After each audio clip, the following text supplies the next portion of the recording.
दोस्तों, पिछली वीडियो में हमने देखा था, अभी तक हमने देखा था पिछली वीडियो में कि कैसे हम किसी कंसोल एप्लीकेशन को ASP.NET कोर वेब एप्लीकेशन में कन्वर्ट करते हैं। और आपने जो स्टेप फॉलो किया है बिल्कुल वही स्टेप आपका वेब API के लिए भी लागू होता है। बस आपको चेंज क्या करना है वो एक बार मैं फिर से बता देता हूँ। अगर आपने पिछला वीडियो देखा है तो ठीक है, नहीं तो कोई बात नहीं, आगे हम कंटिन्यू करते हैं। वेब API के केस में मैंने बताया था कि यहाँ पर जो सर्विस होती है ना, ऐड कंट्रोलर्स होता है, ना कि ऐड कंट्रोलर्स विद व्यूज होता है। एक दो चेंजेज आपको करने होते हैं। जब मैं वेब API पे अपना एक सेपरेट वीडियो बनाऊंगा तो उसमें एक्सप्लेन करूंगा। मेरा पर्पज़ ये है कि अगर आपने इन सब चीज़ों को जो मैंने पहले वीडियो में बताया अगर उसको समझ लिया तो आपको एप्लीकेशन कैसे स्टार्ट होता है, क्या क्या उसमें राउटिंग से जुड़ा हुआ चीज़ है, कैसे सर्विस से जुड़ा हुआ चीज़ है, ये सारी चीज़ें आपको क्लियर हो गई होगी। और रही बात कि इसमें कुछ आपने जो डिपेंडेंसी इंजेक्शन की तरह ये जैसे देख रहे हैं ना, आई एप्लीकेशन बिल्डर, आई वेब होस्ट इन्वायरमेंट वगैरह, तो इसके बारे में मैं फिर आगे भी चर्चा करूँगा। फ़िलहाल मैं अभी शुरू करने जा रहा हूँ कंट्रोलर के बारे में। देखिए, अभी तक जो मैंने एप्लीकेशन डेवलप किया है ना, कहाँ गया होम कंट्रोलर तो मैंने आपको बताया था कि कंट्रोलर जो होता है, जो भी आप कंट्रोलर बनाते हैं उसका सफिक्स जो होता है कंट्रोलर होता है, उसका नाम जो भी, जैसे होम कंट्रोलर आपने बनाया तो सफिक्स मतलब कंट्रोलर वर्ड मस्ट है, देना है। और ये कंट्रोलर क्लास से डिराइव होता है जो कि आपको microsoft.ASP.NET Core.MVC पैकेज में अवेलेबल है, ये याद रखना है। क्योंकि ये जो कंट्रोलर है और एक आपका वेब API में आता है जो कंट्रोलर बेस होता है, तो API में भी कंट्रोलर होता है और आपका MVC में भी कंट्रोलर होता है। तो ये जो कंट्रोलर है आपका MVC से रिलेटेड है, इसलिए यहाँ .MVC लगा हुआ है। और मैंने बताया था कि एक कंट्रोलर के भीतर आपके कई सारे एक्शन मेथड हो सकते हैं। जैसे जो भी एक्शन मेथड होता है वो पब्लिक होता है, पब्लिक मेथड होता है। अब जैसे कि मैं एक दूसरा एक्शन मेथड बना लेता हूँ, इसका नाम index2 लिख देता हूँ। मैंने जब इसको रन किया था ना, तो आप इसको तरीके से देखिए कि ये रिजल्ट क्या दे रहा था, स्ट्रिंग दे रहा था। जबकि आमतौर पे क्या होता है, एक्शन रिजल्ट देता है, वो आपको क्या करता है, आई एक्शन रिजल्ट ये देता है। अब ये तो एक्शन रिजल्ट दे रहा है, लेकिन आपको यहाँ स्ट्रिंग दे रहे हो तो ये स्ट्रिंग नहीं चलेगा, इसको आप व्यू वापस करो। अब मैं व्यू के बारे में बताऊंगा। कंट्रोलर के बारे में मैंने बताया कि कंट्रोलर क्या करता है। अगर मैं इसको ऐसे समझाऊं कि कंट्रोलर एक ऐसा क्लास है कि जो रिक्वेस्ट आता है तो सबसे पहले ये हैंडल कर रहा है मिडिलवेयर से। मिडिलवेयर मैंने बता दिया है पिछले वीडियो में। मिडिलवेयर को जब क्रॉस कर जाता है, सब कुछ क्रॉस करते हुए अल्टीमेटली किसी एंड पॉइंट पे जाने के लिए, एंड पॉइंट का मतलब है किसी एक्शन पे वो फॉल कर रहा है, वो एक तरीके का एंड पॉइंट आप मान लीजिए।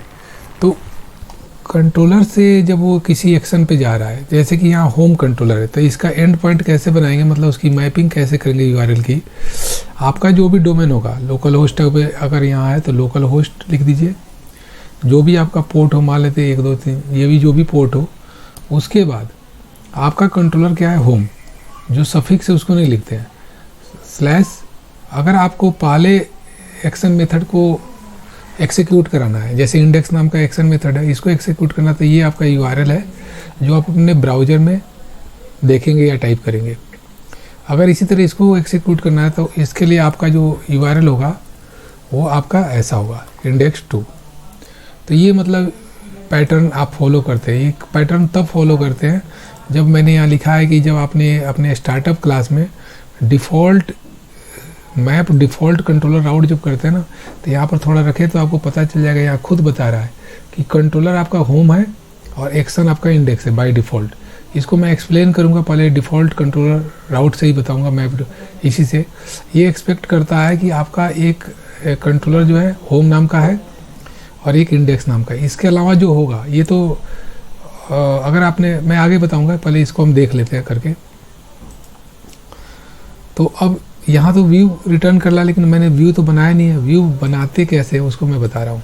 देखिए, अभी मैंने सारा काम मैनुअली किया था क्योंकि मैंने कंसोल एप्लीकेशन को कन्वर्ट करके इसमें यहाँ तक मैं पहुँचा हूँ।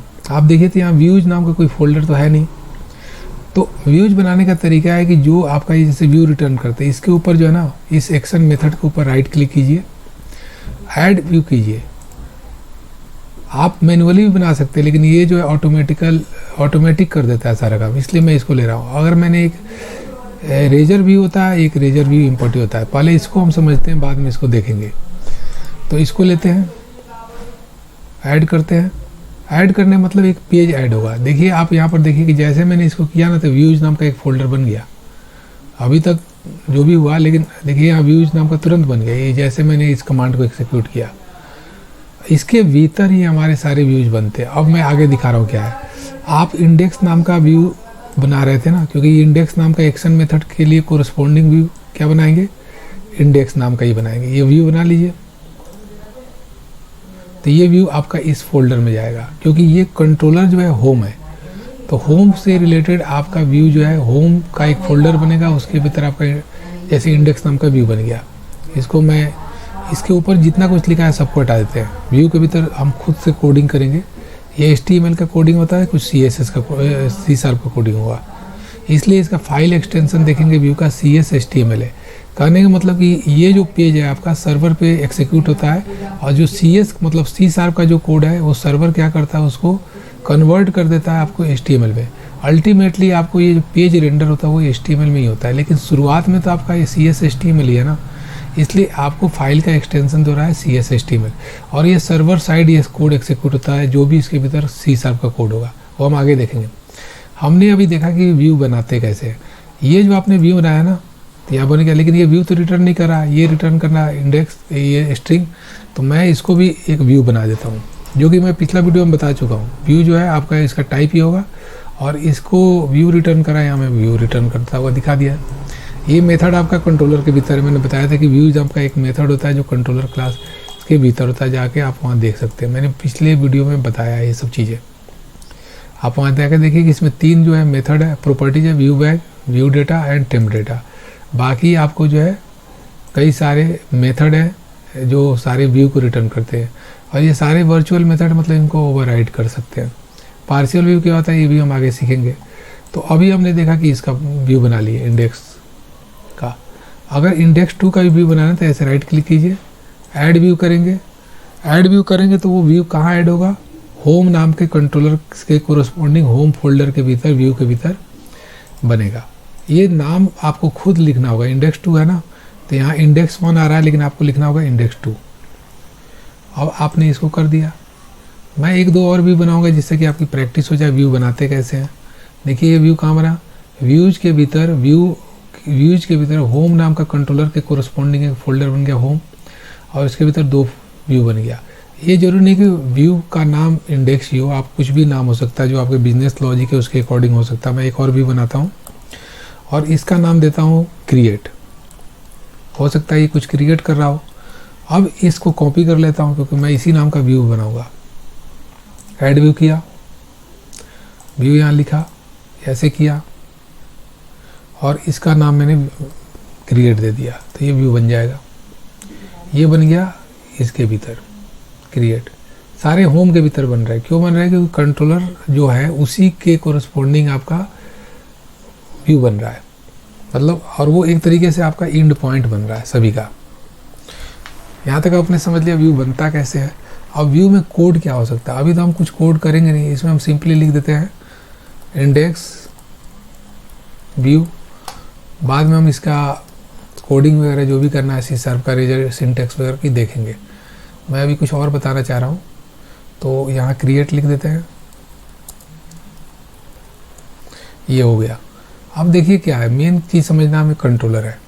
कंट्रोलर रिक्वेस्ट जब फॉल होता है ना तो कंट्रोलर में जाता है।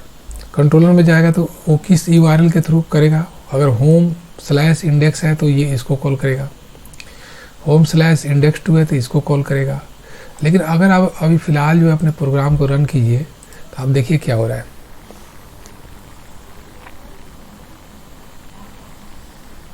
प्रोग्राम रन होता है, उसमें आप देखेंगे कि इंडेक्स/ जो मैं लिखा हूँ ना home/index, ये लिखा ही नहीं रहेगा, वो केवल जो आपका डोमेन का नाम दिया रहेगा, पोर्ट का नंबर दिया रहेगा। तो फिर वो कैसे जान रहा है कि होम और इंडेक्स ही है। उसका रीज़न ये है कि जब मैं यहाँ पर स्टार्टअप क्लास के भीतर मैंने बताया था कि ये मैप डिफ़ॉल्ट कंट्रोलर राउट करते हैं ना, तो वो मान के चलता है कि जब आप कंट्रोलर का नाम नहीं देंगे तो वो डिफ़ॉल्ट में होम ले लेगा, इसी तरह जब एक्शन का नाम नहीं लेंगे तो वो डिफ़ॉल्ट में इंडेक्स ले लेगा। और ये ऑप्शनल पैरामीटर के लिए क्वेश्चन मार्क ये लगा आईडी। अगर आपको ऑप्शनल पैरामीटर कुछ देना हो, जैसे इसके बगल में 1 लिखना हो, वो हम बाद में चर्चा करेंगे, तो इस तरीके से होता है। तो लेकिन अगर आपने अपने एप्लीकेशन में अगर ये कुछ नहीं लिखा है, केवल यहाँ तक लिखा हुआ है, तो वो किस इंडेक्स को कॉल करेगा? वो आपके होम पेज के जो पहला इंडेक्स है, अब ये बिल्ड ही हो रहा है, तो इंडेक्स वाले मेथड को कॉल करेगा। ये मेथड कर लीजिए या एक्शन कर लीजिए, इसको कॉल करेगा। ठीक है, अभी थोड़ा टाइम ले रहा है। एक बार शुरू में टाइम लगा, अगली बार नहीं लेगा, क्योंकि बिल्ड होने में थोड़ा टाइम लगता है। यहाँ मैं ब्रेक पॉइंट लगाया हूँ, इसको हटा देता हूँ। कॉन्फ़िगर से होते हुए वो HTTP पाइपलाइन से गुजरते हुए सारी चीज़ें अगर ओके है ना, तो राउटिंग इनेबल है। फिर वो एंड पॉइंट को देखता है कि क्या एंड पॉइंट के लिए कंडीशन है। तो हमारा एंड पॉइंट का वही क्राइटेरिया है कि पहले कंट्रोलर लिखना है, फिर हम स्लैश लिखना है, फिर एक्शन का नाम लिखना है, और आईडी अगर है तो वो देना है। वो आप देख लीजिए, यहाँ हिंट्स में लिखा हुआ आ रहा है, इसके साथ स्लैश कर कर के लिखा हुआ आ रहा है। यहाँ देखिए ध्यान से।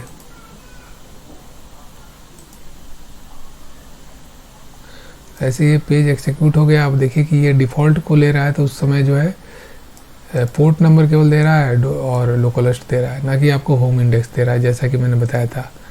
अगर आप ये पूरा भी लिखेंगे तो वही काम करेगा, और इतना करेंगे तब भी वही काम करेगा। अभी पेज जो लोड होने में टाइम ले रहा है, क्योंकि ऐसे तो मेरा कंप्यूटर स्लो नहीं है। तो देखिए इंडेक्स व्यू आ गया। इंडेक्स व्यू कहाँ से आया? मैंने बताया था कि आपका इंडेक्स वाला जो व्यू है ना, उसमें इंडेक्स व्यू लिखा हुआ है। अगर इंडेक्स 2 वाले को कॉल करेंगे तो ये इंडेक्स 2 व्यू आएगा। क्रिएट को करेंगे तो कैसे कॉल करेंगे वो मैं बता रहा हूँ। देखिए आपका जो URL है, इस URL में अगर आपने ये किया, इंडेक्स 2 किया, तो क्या होगा? एग्जीक्यूट हो रहा है,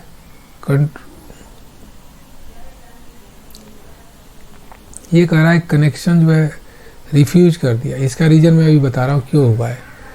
ये इस एक्शन को एग्जीक्यूट नहीं किया, उसका रीज़न समझिए क्या है। ये हमें स्टार्टअप में जाना होगा और वहाँ पर देखना होगा कि कुछ हमारा वहाँ कॉन्फ़िगरेशन का कुछ इश्यू तो नहीं है। ये जो मैंने किया डिफ़ॉल्ट किया, ठीक है, और ये जो किया है ये भी कर दिया है।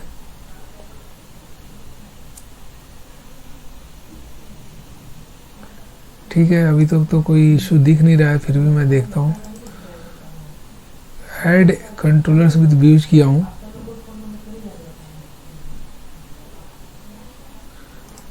अगर मैं if डॉट यूज MVC करूँ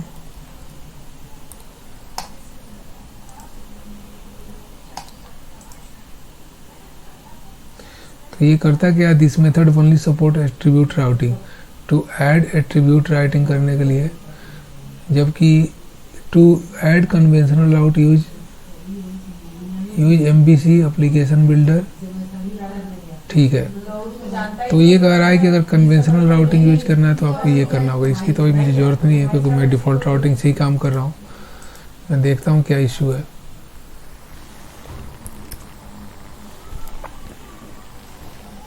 पहले हमको चेक करना चाहिए कि यहाँ पर कंट्रोल हमारा फॉल कर रहा है कि नहीं इस जगह पे, इसलिए यहाँ पर एक ब्रेक पॉइंट लगा देता हूँ।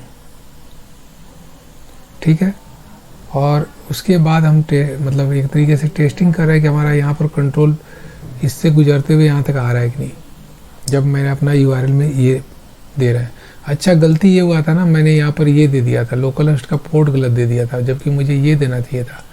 अच्छा ठीक है, समझ में आ गया। ऐड यूज MVC के बारे में मैं बताऊंगा अभी, पहले इसको हम कर लेते हैं, क्योंकि हम बिल्कुल सिंपलेस्ट राउटिंग के जो डिफ़ॉल्ट राउटिंग है ना उसको यूज करते हुए कर रहे हैं। देखिए यहाँ जो पोर्ट नंबर था ना, इसका पोर्ट नंबर डिफरेंट है, और मैंने अपनी आर्बिट्रेरली जो है ना कुछ पोर्ट नंबर दे दिए, ये है 57 समथिंग समथिंग, तो मैं ये ले लेता हूँ और उसके बाद इसको, गलत नंबर कॉपी हो रहा है, मैं ये क्या करता हूँ यहाँ पर स्लैश करके होम। तो अब ये होम कंट्रोलर के भीतर इंडेक्स टू नाम का जो एक्शन है उसको जाकर कॉल करेगा। कॉल किया, यहाँ पर मैंने ब्रेक पॉइंट लगाया था, इसको हटा देते हैं ब्रेक पॉइंट। उस समय मुझे लगा कुछ गलती कर दिया हूँ, तो इसको फिर जब ये एक्सिक्यूट करेंगे तो इंडेक्स टू वाले व्यू पेज को शो कर रहा है, उस पर जो डेटा है। अगर इसी तरह इंडेक्स 3 नाम का जो व्यू पेज है या क्रिएट नाम का जो है स्लैश क्रिएट, तो आपको क्रिएट व्यू दिख रहा है क्योंकि इसके भीतर आपको क्रिएट व्यू लिखा हुआ है। ठीक है, आपने देखा अभी फ़िलहाल क्या देखा हो कि कंट्रोलर को कैसे, कंट्रोलर के थ्रू कैसे किसी व्यू को कॉल किया जाता है। और आपने स्लैश वगैरह क्यों लगाया उसको भी आप समझ लीजिए, क्योंकि आपने स्लैश इसलिए लगाया क्योंकि जब यहाँ देख रहे हैं तो इसका रूल दे रहा है जो फ्लावर ब्रैकेट है, इसको हम मिडिल स्क्वायर, इसको स्क्वायर तो नहीं, फ्लावर ब्रैकेट मान लीजिए, इसके भीतर जो भी आप लिखते हैं ना, कंट्रोलर का अगर डिफ़ॉल्ट दे रहा हूँ, फिर यहाँ स्लैश लगाया है ना, इसी वजह से आप अपने सिंटेक्स में भी जब लिख रहे हैं ना, इसको हम कहते हैं राउटिंग, MVC राउट। MVC राउट में क्या होता है कि हम स्लैश कर करके लिखते हैं, तो एक्शन लिख रहे हैं फिर स्लैश दे रहे हैं, आईडी तो है नहीं, ऑप्शनल है, तो उसके अकॉर्डिंग आया। अब मैं आईडी वाला केस भी आपको दिखाता हूँ। यहाँ पर आप अपने होम कंट्रोलर में जाइए, अगर वो कोई आईडी मांग रहा है, सपोज कीजिए कि इसमें वो आईडी मांग रहा है, ठीक है ना, तो ये आईडी मैं यहाँ दूंगा, जो लिखा हुआ आईडी स्मॉल में लिखा तो उसी के अकॉर्डिंग देंगे। ठीक है, ये इंट टाइप का है, किस टाइप का वो आप बाद में देखेंगे, मैं अभी आईडी लिख देता हूँ। अब इस आईडी को जब हम ले रहे हैं तो इसकी वैल्यू आनी चाहिए यहाँ पर, तो उसको हम चेक करेंगे। ठीक है, मैं फिर से क्या करता हूँ, एप्लीकेशन को दोबारा से बिल्ड करना होगा। एक्चुअली बिल्ड कई बार ना करना पड़े, इसके लिए भी एक पैकेज होता है जो हम इसको इंस्टॉल कर सकते हैं, उसके बारे में अभी हम चर्चा नहीं करेंगे, मैं अभी रीबिल्ड कर दे रहा हूँ। तो ऐसा भी पॉसिबिलिटी है कि आपको बार बार इसको एप्लीकेशन को स्टॉप करना पड़ रहा है, फिर इसको बिल्ड करना पड़ता है, क्योंकि जब भी आप कोड में चेंज करते करना ना पड़े, उसके लिए पैकेज आता है, उस पैकेज को आप न्यूगेट से इंस्टॉल कर लेंगे तो आपको ये बार बार नहीं करना पड़ेगा, वो ऑटोमेटिकली वो जैसे ही यहाँ कंट्रोल सेव करेंगे तो ब्राउज़र में उसका रिफ्लेक्शन हो जाता है। फिलहाल हम ऐसे ही करेंगे काम, क्योंकि हमें धीरे धीरे सारी चीज़ों को समझना है।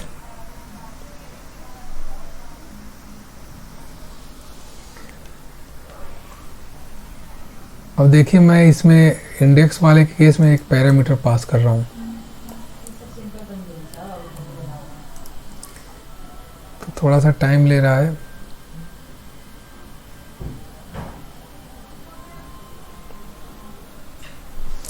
अभी आप देख रहे हैं कि कैसे आप मतलब URL में जो ऐसे लिख रहे हैं, इसको बार बार मैं रिपीट कर दे रहा हूँ, इसको कहते हैं MVC राउट पैरामीटर। MVC का ये पैरामीटर है, जबकि क्वेरी स्ट्रिंग जो होती है वो अलग चीज़ होती है। क्वेरी स्ट्रिंग में क्वेश्चन मार्क लग के होता है, वो मैं बाद में बताऊंगा, पहले इसको हम कंप्लीट कर लेते हैं।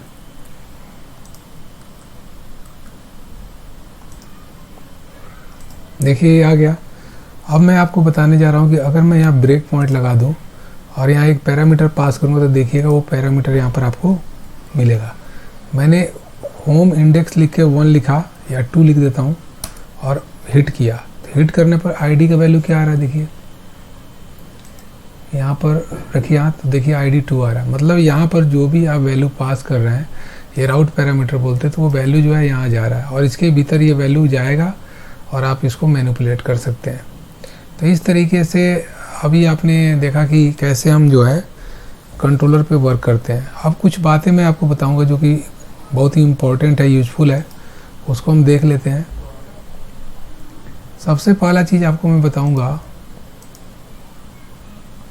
कि आप अपने मॉडल की तो चर्चा ही अभी नहीं कर रहा हूँ, कुछ चीज़ें मैं बताऊंगा जो इस पर गौर कीजिएगा। ये जो मैंने एक PPT की तरह बना रखा है एक्सेल में, उसको आप देखिए।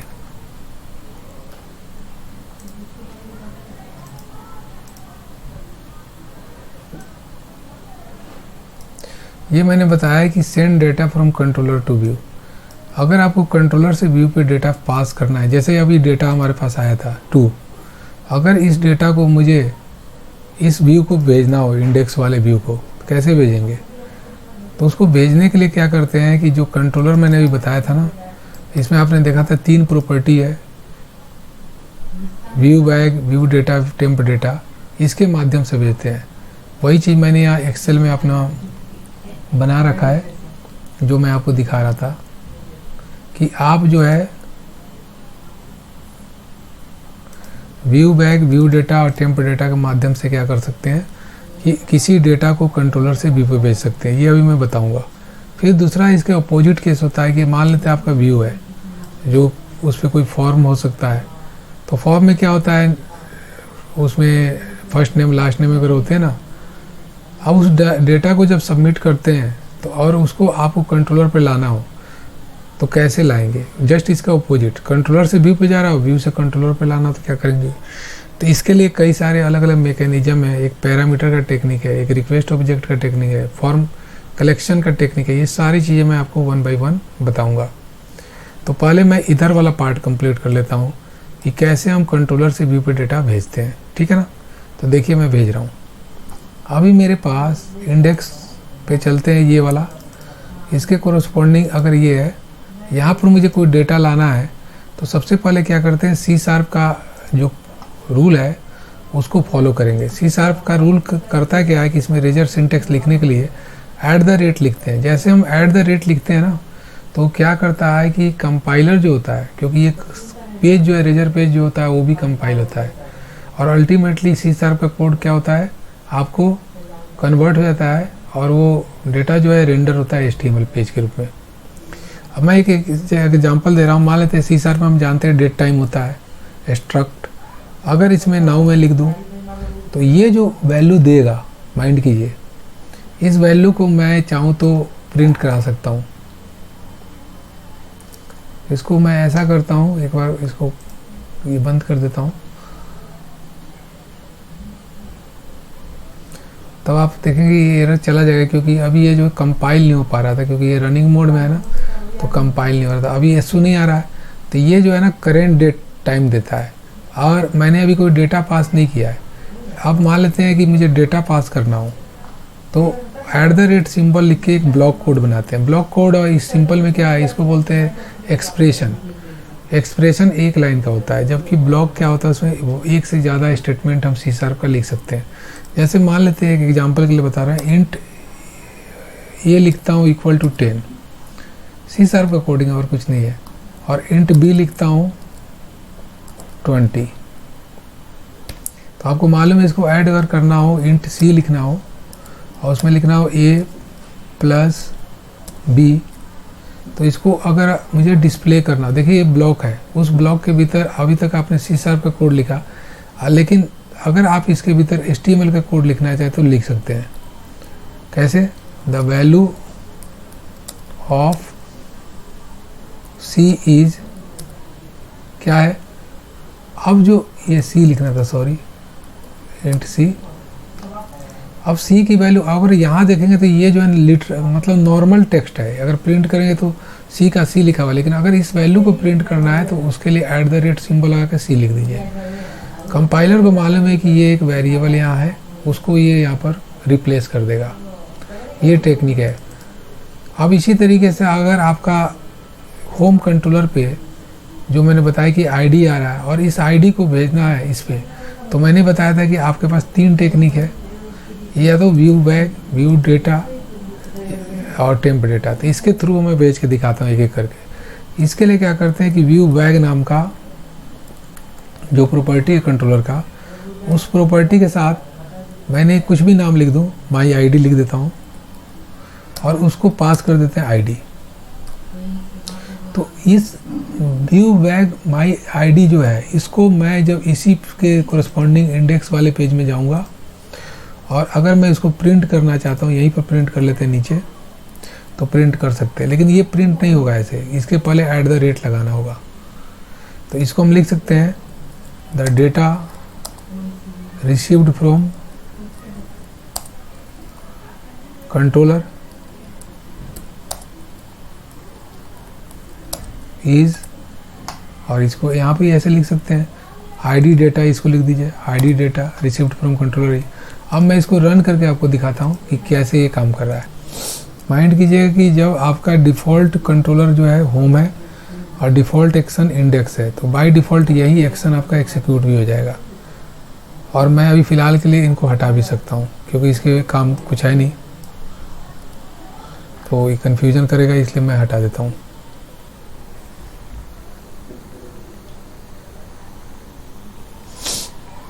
बाय डिफ़ॉल्ट होम है और इंडेक्स है, तो उसके लिए हमें लिखने की आगे ज़रूरत नहीं पड़ती है। और ये आपको लिख रहा है सोर्स कोड चेंज, तो दोबारा से इसको हमें करना पड़ेगा शायद। देखिए मैं शायद जूम ज़्यादा कर दिया हूँ, इसको कम कर देता हूँ। तो आपको दिख रहा है कि इंडेक्स व्यू पे डेट टाइम के लिए कोरस्पॉन्डिंग ये आ गया, default value of C is 30 आ गया, index ID data received from controller is 0। क्यों? क्योंकि अभी मैंने आईडी यहाँ पास ही नहीं किया था। अब मैं दोबारा क्या करता हूँ ना कि यहाँ पर एक डेटा पास कर देता हूँ, लेकिन लिखना पड़ेगा होम। होम का कौन सा इंडेक्स नाम का एक्शन है, और मैं यहाँ पर पास कर दिया सपोज 23 आईडी। तो जब जाएगा आईडी, तो ये आईडी गया कंट्रोलर पे टकराएगा, फिर इंडेक्स को एक्सिक्यूट करेगा, और एक्सिक्यूट करने के बाद ये आईडी जो है जाएगा व्यू में, इंडेक्स वाले व्यू में, और फिर आईडी प्रिंट होगा। तो ये पूरी प्रक्रिया होगी, देखते हैं क्या हो रहा है। तो अब मैं इसमें क्या करता हूँ कि इंडेक्स पास करना है, कर रहा हूँ, इसको 16 पास कर देता हूँ इंडेक्स। तो देखिए क्या हुआ, यहाँ 16 आ गया। ये 16 इसलिए आया क्योंकि मैंने इसको इंडेक्स 16 पास किया था। ये कैसे हुआ, आप जाके यहाँ देखिए, मैंने व्यू बैक का सहारा लिया। व्यू बैक क्या है, कंट्रोलर की एक प्रॉपर्टी है, ये डायनामिक प्रॉपर्टी है। अगर मैं इसकी डिफिनीशन जाके देखूँ व्यू बैक में, तो यहाँ देखिए इसके बारे में ये सेपरेट बता रहा है, डायनामिक है। ये एक प्रॉपर्टी है कंट्रोलर के भीतर, कंट्रोलर क्लास के भीतर, और ये रिटर्न करता है डायनामिक टाइप का। मतलब जो डेटा रिटर्न होगा उसका टाइप पता चलेगा on the fly when program execute. उसके पहले हमें नहीं मालूम है कि स्ट्रिंग है, किस तरह का है, कुछ नहीं मालूम है हमें, तो इसको हम यूज करते हैं। तो इस तरीके से हमारा यहाँ डेटा मिल जाता है। ठीक है। दूसरा तरीका आपका होता है कि व्यू बैक की जगह व्यू डेटा यूज करते हैं। तो व्यू डेटा जो है आपका एक डिक्शनरी टाइप का ऑब्जेक्ट होता है। ठीक है। अभी मैं स्केलर डेटा पे काम कर रहा हूँ, जैसे कि ये स्केलर डेटा है, मतलब कि कॉम्प्लेक्स डेटा भी आप इसके साथ दे सकते हैं। जैसे कि मैं एक एग्जांपल देकर पहले अलग से ही बता देता हूँ कि मैंने एक ऑब्जेक्ट बनाया, सपोज एक ऑब्जेक्ट, अभी तो मैं मॉडल पे काम नहीं कर रहा इसलिए अभी इसको रन देता हूँ। एनोनिमस ऑब्जेक्ट भी बना सकता हूँ, लेकिन बनाऊँ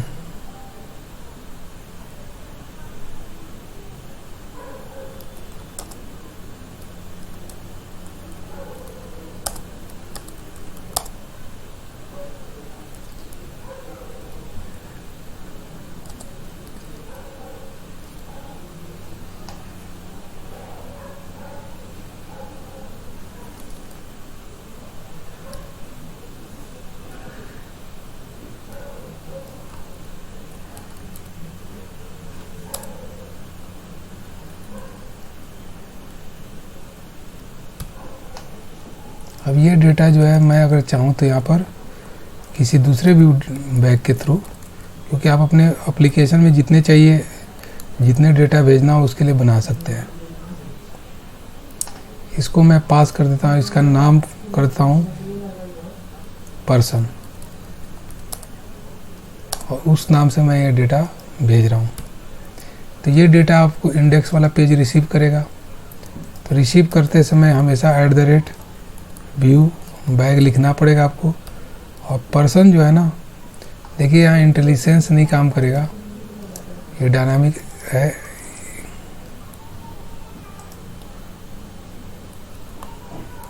आपने कर दिया तो इसका आउटपुट क्या होगा, इस पे इंटेलिजेंस आप नहीं ले सकते। इसका नाम चाहिए तो ऐसे लिखना पड़ेगा। इसी तरीके से अगर एज चाहिए तो एज लिखना पड़ेगा। और मैं अगर BR टैग लगा दूं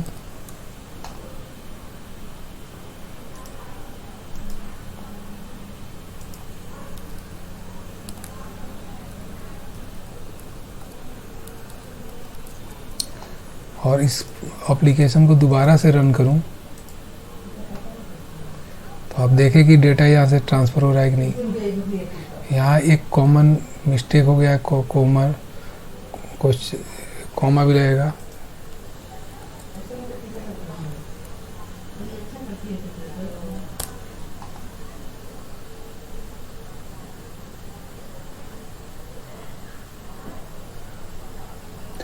अच्छा, यह न्यू क्वेश्चन मार्क लगा दिया हूँ, अब सही है।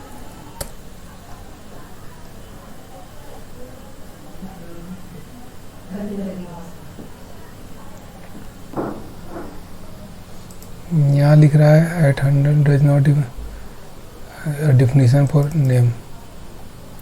अब इसको देखिए कि ये क्या दे रहा है। पर्सन के बारे में बोल रहा है कि उसका नेम जो है एक्सेस नहीं कर सकते हैं, क्योंकि बेसिकली क्या है, ये एनोनिमस ऑब्जेक्ट है।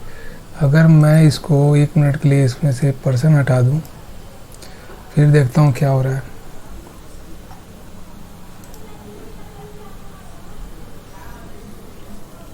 व्यू डेटा, अगर व्यू डेटा हो ना, तो व्यू डेटा क्या करता है, मैं इसी चीज़ को चेंज कर देता हूँ। व्यू डेटा अगर हो ना, तो क्या करता है, वो एक की वैल्यू लेता है। की वैल्यू हमेशा स्ट्रिंग में होगा। अगर मान लेते हैं आपने ये की दिया, तो उसके कोरस्पॉन्डिंग आपने वैल्यू आईडी पास कर दिया। इसी तरीके से पर्सन नाम का आपने एक की बनाया, मान लेते व्यू डेटा में,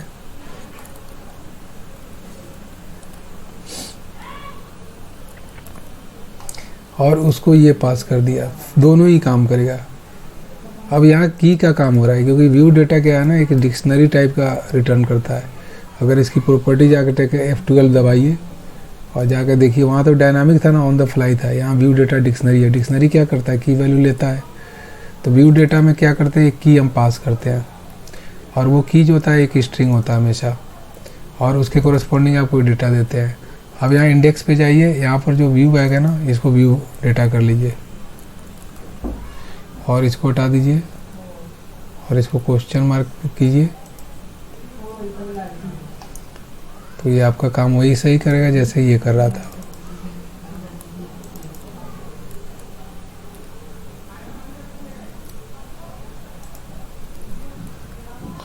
मैं आपके सामने इसको रन करके दिखाता हूँ कि तो सेम आएगा रिजल्ट। तो व्यू डेटा और आपको व्यू बैग में क्या फ़र्क है फिर। व्यू बैग आपको क्या है कि डायनामिक प्रॉपर्टी रिटर्न करता है, डायनामिक टाइप का रिटर्न करता है। तो उसमें ऑन द फ्लाई जो होता है सारा डिसीजन मेकिंग होता है, ठीक है। इसमें क्या है कि वैल्यू का चक्कर है, और ऑब्जेक्ट टाइप का ये डेटा रिटर्न करता है। अगर आपको किसी स्पेशल टाइप का डेटा चाहिए तो इसमें भी आपको टाइप कास्ट करना पड़ता है, जबकि व्यू बैग में आपको टाइप कास्ट नहीं करना होता है, क्योंकि वो जो है ऑन द फ्लाई सारा डिसीजन मेकिंग कर लेता है। लेकिन उसमें जो है इंटेलिजेंस सपोर्ट नहीं होता है। देखिए यहाँ पर आपको व्यू डेटा में भी व्यू बैग की तरह सारा रिजल्ट आया। और अगर आप यहाँ पर कुछ होम और ये करके पास कर दे, 16 में पास कर दूँ, तो देखिए 16 आ गया, 18 कर दूँ, 33 कर दे रहा हूँ, तो 33 हो रहा है। तो इस तरीके से आपका जो है व्यू डेटा और व्यू बैग में जो डिफरेंस भी है, जो काम करने का तरीका मैंने बताया। तो 2 तरीका मैंने बता दिया कि कैसे जो डेटा है कंट्रोलर से आप व्यू पे पास करते हैं। तीसरा जो तरीका है वो है टेम्प डेटा का, जो मैं अगले वीडियो में बताऊंगा।